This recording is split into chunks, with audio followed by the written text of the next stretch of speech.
Salah satu jenis spesimen yang akan dikumpulkan pada Riskesdas 2013 adalah spesimen darah. Persiapan di laboratorium lapangan. Enumerator memeriksa kelengkapan seluruh formulir biomedis, meliputi formulir BM01, BM02, BM03, BM04, BM05, inform consent yang telah ditandatangani responden dan berkas administrasi bahan kontak responden. Enumerator menyiapkan tempat tunggu untuk responden selama kegiatan pemeriksaan darah dan penyelesaian administrasi. Enumerator menyiapkan ruangan tertutup dengan ventilasi dan penerangan yang cukup untuk tempat pengambilan darah. Jika tidak tersedia refrigerator di laboratorium lapangan, maka disiapkan 2 unit cool box. Cool box pertama tidak dibuka sampai kegiatan pengambilan darah pada hari itu selesai, yang berfungsi untuk transport spesimen dari laboratorium lapangan ke fasilitas kesehatan terdekat. Cool box kedua adalah yang digunakan selama pengambilan spesimen berlangsung, yaitu digunakan saat menunggu komponen darah terpisah. Sehari sebelum pengambilan darah, enumerator menyiapkan ice pack beku dengan memasukkan ice pack ke dalam freezer selama minimal 10 jam. Makin lama disimpan dalam freezer, maka akan lebih baik. Menyiapkan dan mengatur alat dan bahan yang akan digunakan untuk pengambilan dan pemeriksaan spesimen darah. Enumerator menyiapkan dan mengecek semua alat dan bahan untuk pemeriksaan di laboratorium lapangan. Masker, sarung tangan, alkohol swab,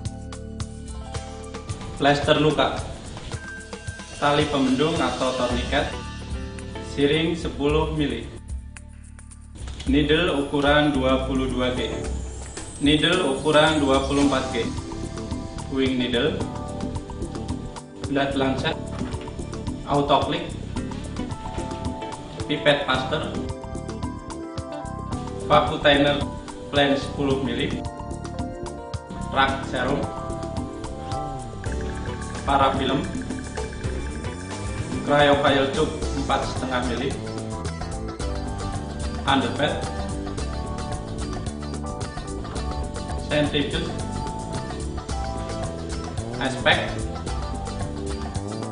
full box 12 liter. Menyiapkan tempat pembuangan limbah medis berupa sharp safety container dan plastik biohazard serta tempat pembuangan limbah non-medis. Pendaftaran responden. Secara bertahap responden yang sudah datang di laboratorium lapangan dengan membawa kartu hasil Kesmas melakukan pendaftaran di tempat yang telah ditentukan. Enumerator mendata responden yang mendaftar untuk dilakukan pemeriksaan dengan mengecek kesesuaiannya dengan daftar yang terdapat pada form BM01. Dokter pendamping membantu enumerator untuk memastikan bahwa responden yang didaftar memenuhi kriteria inklusi untuk dilakukan pengambilan darah. Kriteria inklusi meliputi: 1. Tercantum dalam daftar responden kesehatan masyarakat pada BS Biomedis. 2. ART usia 1 tahun ke atas untuk pemeriksaan RDT malaria. 3. ART usia 1 tahun ke atas untuk pemeriksaan hemoglobin. 4. ART usia 15 tahun ke atas, pemeriksaan glukosa darah, puasa dan pembebanan. 5. Bersedia ikut serta dalam penelitian dengan menandatangani lembar persetujuan setelah penjelasan atau informed consent. Sedangkan kriteria eksklusi meliputi: 1. Sakit berat. 2. Riwayat perdarahan, hemofili, idiopathic thrombocytopenic purpura atau ITP. 3. Mengidap penyakit kronis yang menggunakan obat pengencer darah, asam asetil salisilat, asetosal, aspirin, aspilet, askardia secara rutin. Setelah dipastikan memenuhi kriteria inklusi untuk pengambilan darah, responden kemudian menuju tempat pengambilan darah. Pengambilan darah vena. Sebelum dilakukan pengambilan darah, enumerator mengecek kesesuaian responden yang akan dilakukan pengambilan darah.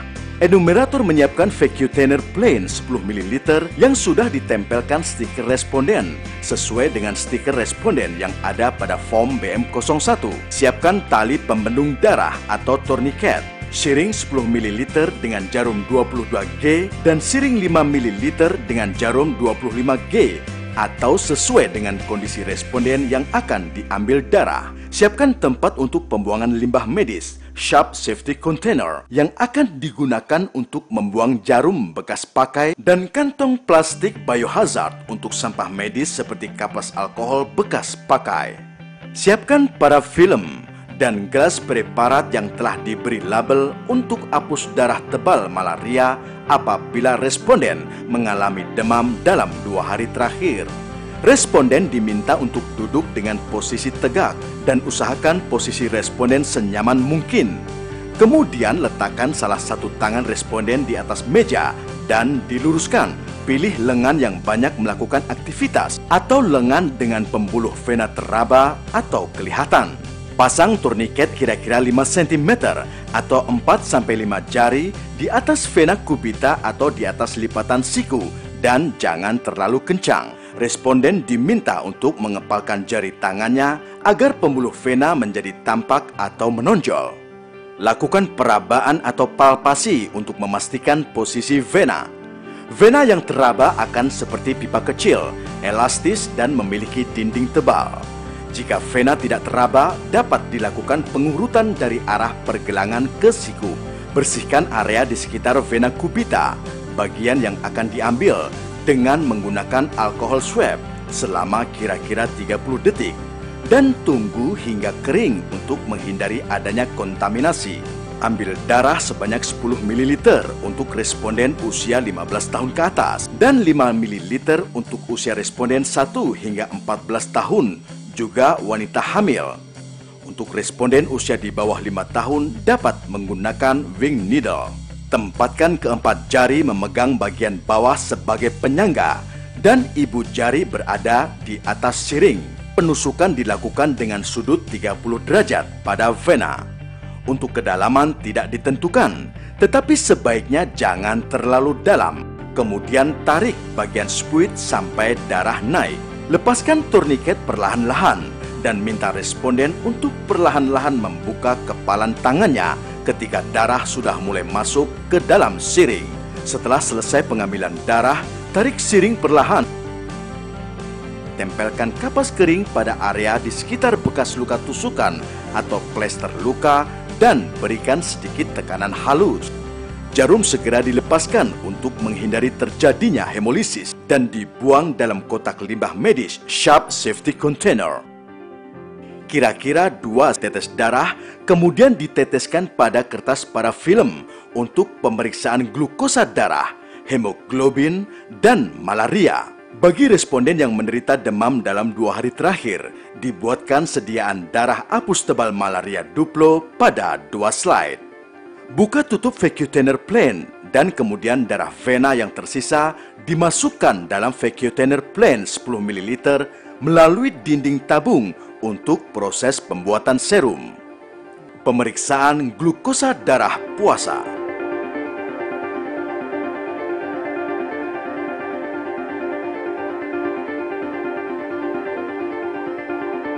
Sentuhkan lengkung strip ke darah yang berada di atas parafilm dan biarkan darah terserap sampai strip penuh.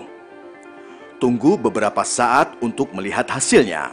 Angka yang muncul di layar alat adalah konsentrasi gula darah yang terukur. Tulis hasil dan waktu yang tertera pada layar display pada form BM04. Buang strip ke dalam plastik biohazard.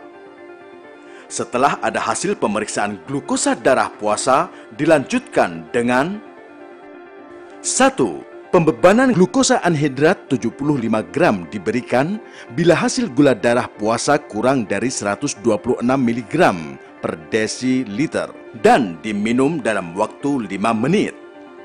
Pembuatan pembebanan glukosa 75 gram dilakukan dengan cara melarutkan 75 gram glukosa anhidrat ke dalam 300 ml air hangat dan kemudian aduk sampai terlarut semua.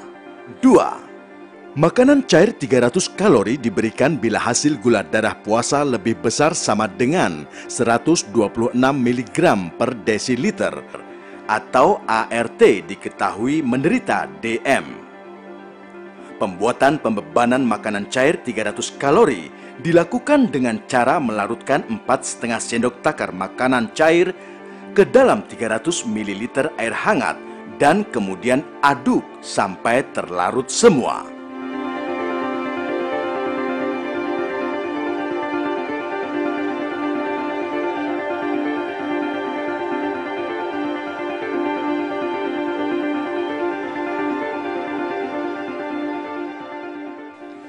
Pemeriksaan hemoglobin.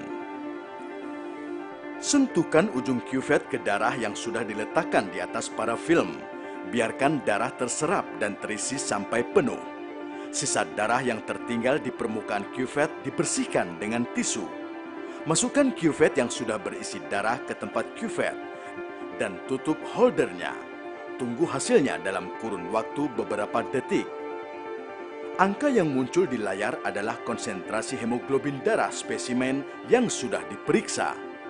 Tulis konsentrasi hemoglobin dan waktu yang tertera di layar pada form BM04.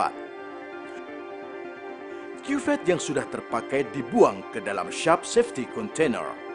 Bersihkan alat dengan alkohol swab atau wipe setiap selesai pemakaian dalam hari yang sama. Setiap beberapa kali pemeriksaan, memory card yang terdapat dalam alat selalu dicek kapasitasnya. Pemeriksaan malaria dengan Rapid Diagnostic Test atau RDT. Sebelumnya isi terlebih dahulu form BM02 pada bagian pengenalan tempat dan identitas responden. Buka kemasan saset RDT dan letakkan kaset RDT di atas permukaan yang rata. Kemudian tempelkan stiker responden pada bagian punggung kaset RDT. Ambil satu loop atau kira-kira 4 mikroliter darah yang sudah diteteskan di atas parafilm. Pindahkan darah dari loop ke sumur segi 4 yang terletak di sebelah dalam kaset RDT dengan cara menempelkan ujung loop pada spons. Buka tutup botol cairan buffer dan teteskan 5 tetes cairan buffer pada sumur segi 4 yang terletak di ujung kaset RDT. Setelah meneteskan cairan buffer, tuliskan jam saat meneteskan cairan buffer tersebut pada kaset RDT dengan menggunakan spidol permanen dan form BM02. Jam tersebut merupakan jam awal penghitungan waktu untuk membaca hasil. Tunggu sekitar 10-15 menit dan kemudian baca hasil tes. Pembacaan hasil RDT. 1. Malaria negatif. Jika hanya muncul satu garis di daerah kontrol atau C berdekatan dengan tulisan malaria. 2. Malaria P. falciparum. Jika muncul 2 garis di wilayah pengamatan, yaitu satu garis kontrol atau C dan satu garis di huruf F. 3. Malaria P. vivax. Jika muncul 2 garis di wilayah pengamatan, yaitu satu garis kontrol atau C dan satu garis di huruf V. 4. Malaria P. falciparum dan P. vivax atau mixed atau campuran. Jika muncul 3 garis di wilayah pengamatan, yaitu satu garis kontrol atau C, satu garis di huruf F, dan satu garis di huruf V. 5. Hasil dinyatakan tidak valid atau sahih jika garis kontrol atau C tidak muncul, meskipun garis yang lain F dan V muncul. Oleh karena itu, pemeriksaan RDT harus diulang sekali lagi. Pemeriksaan RDT ulangan dapat dilakukan pada ART usia 15 tahun ke atas pada saat pengambilan darah jari untuk pemeriksaan glukosa setelah pembebanan. Hasil pemeriksaan RDT dicatat pada formulir BM02. Bahan-bahan bekas pakai seperti tisu, loop kecuali RDT bekas pakai ditangani sesuai POB penanganan limbah. RDT bekas pakai akan dimusnahkan di laboratorium lapangan. Sebelum RDT dimusnahkan, terlebih dahulu dibuat berita acara pemusnahan RDT yang ditandatangani Ketua Tim Enumerator dan tim pendamping. Tata cara pemusnahan sesuai dengan POB penanganan limbah. Pembuatan sediaan darah apus tebal malaria. Tempelkan stiker pada ujung slide yang kasar. Ambil 3 loop darah atau kira-kira 10 mikroliter dari tetesan darah yang telah diteteskan pada parafilm. Tempelkan darah tersebut pada bagian tengah kaca sediaan yang telah ditempeli stiker. Gunakan salah satu ujung kaca sediaan baru sebagai pengaduk untuk membuat sediaan darah apus tebal. Aduk dan lebarkan hingga terbentuk satu apusan darah tebal dengan diameter sekitar 1 sampai 1,5 cm. Setelah kaca sediaan pengaduk tersebut dibersihkan dengan kertas tisu, maka dapat digunakan kembali untuk membuat sediaan darah pada responden berikutnya. Ketebalan sediaan yang baik adalah apabila koran atau arloji dapat terbaca di bawah sediaan darah. Sediaan darah yang terlalu tebal atau tipis tidak terwarnai dengan baik. Letakkan sediaan di atas permukaan yang rata dan kering. Biarkan sediaan mengering di udara terbuka dan lindungi dari lalat dan debu. Setelah kering, pindahkan semua sediaan ke dalam kotak sediaan dengan rapi dan searah. Sediaan darah apus tebal siap diwarnai. Bahan-bahan bekas pakai dimasukkan ke dalam plastik bahan berbahaya.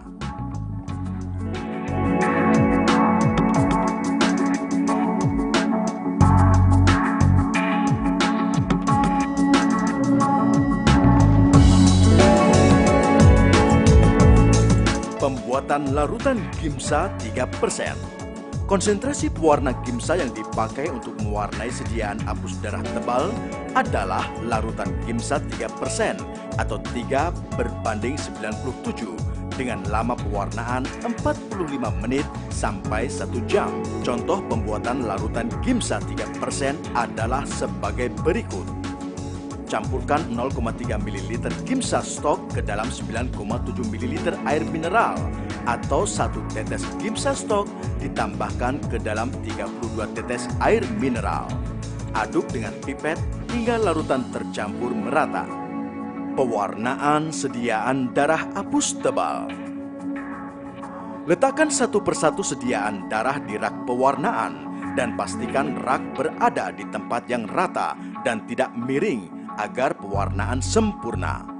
Dengan pipet, teteskan larutan Gimsa 3% ke tiap sediaan darah hingga menutupi seluruh permukaan sediaan darah. Pasang timer untuk 45 menit atau 1 jam dan diamkan sediaan tergenang oleh larutan Gimsa selama waktu tersebut. Setelah tiba waktu berdering, bilas sediaan darah dengan air bersih dari botol semprot atau dari air keran. Dengan cara mengalirkan air ke atas sediaan darah yang masih tergenangi larutan Gimsa dengan hati-hati dan perlahan-lahan sampai bersih. Pada saat memulai pembilasan, cairan Gimsa tidak boleh dibuang dahulu dari permukaan sediaan darah. Penampilan warna sediaan darah yang diharapkan adalah biru keunguan.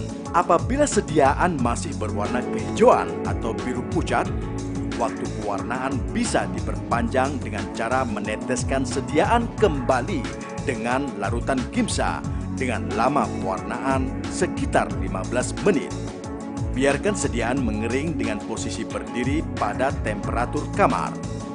Masukkan sediaan darah yang sudah kering ke dalam kotak sediaan darah. Di sisi luar penutup kotak sediaan darah ditempelkan label yang dituliskan provinsi, kabupaten, kecamatan, nomor kode sampel. Pengambilan darah kapiler. Pegang ujung jari manis tangan kiri responden dewasa. Bersihkan dengan menggunakan alkohol swab dan tunggu sampai kering. Pasang lancet pada autoklik. Buka penutupnya dan tarik alat kokang atau bagian belakang autoklik sehingga siap untuk digunakan.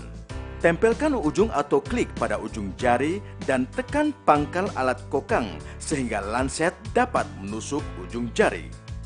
Biarkan tetesan darah yang pertama keluar dan bersihkan dengan menghapus menggunakan kertas tisu.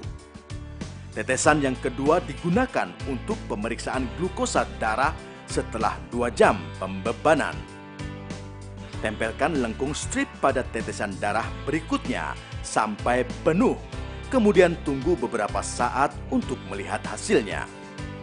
Angka yang muncul di layar display alat deteksi cepat glukosa darah adalah konsentrasi glukosa darah yang terukur.